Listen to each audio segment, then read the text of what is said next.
Next இதே போல் 30, 40, 50, 60, 70, 80, 90, தென் 100. இப்போ இதுக்கெல்லாம் நம்ம எப்படி ரைட் பண்ணுறதுன்னு நம்ம பார்க்கலாம். இப்போ பாருங்கள், 30க்கு 10க்கு வந்து நம்ம எக்ஸ் யூஸ் பண்ணியிருக்கோம், 20க்கு டபுள் எக்ஸ் யூஸ் பண்ணியிருக்கோம். அப்போ இதுக்கு வந்து ட்ரிபிள் எக்ஸ் யூஸ் பண்ணணும். அப்போ 40க்கு 4x நம்ம யூஸ் பண்ணக்கூடாது. அப்போ நம்ம என்ன பண்ணணும் அப்படின்னா 50க்கு வந்து நம்ம எல் அப்படின்னு யூஸ் பண்ணுவோம். அப்போ 40க்கு வந்து 50லேருந்து ஒரு 10 மைனஸ் பண்ணோம் அப்படின்னா அதுதான் 40. இப்போ பாருங்கள், 50க்கு நம்மளுக்கு தெரிஞ்சிருச்சு. 50 ப்ளஸ் ஒரு 10 சேர்த்திங்க அப்படின்னா 60. அதாவது ஆஃப்டர் நம்பர் நெக்ஸ்ட்டாக நம்ம ரைட் பண்ணும்போது அது ப்ளஸ் ஆகிடும், பிஃபோரில் நீங்கள் ரைட் பண்ணிங்க அப்படின்னா அது மைனஸ் ஆகிடும்.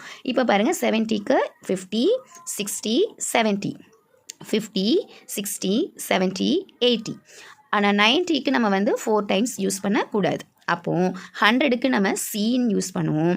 சியிலேருந்து ஒரு எக்ஸை நம்ம மைனஸ் பண்ணணும் அப்படின்னா அது பேர் தான் 90.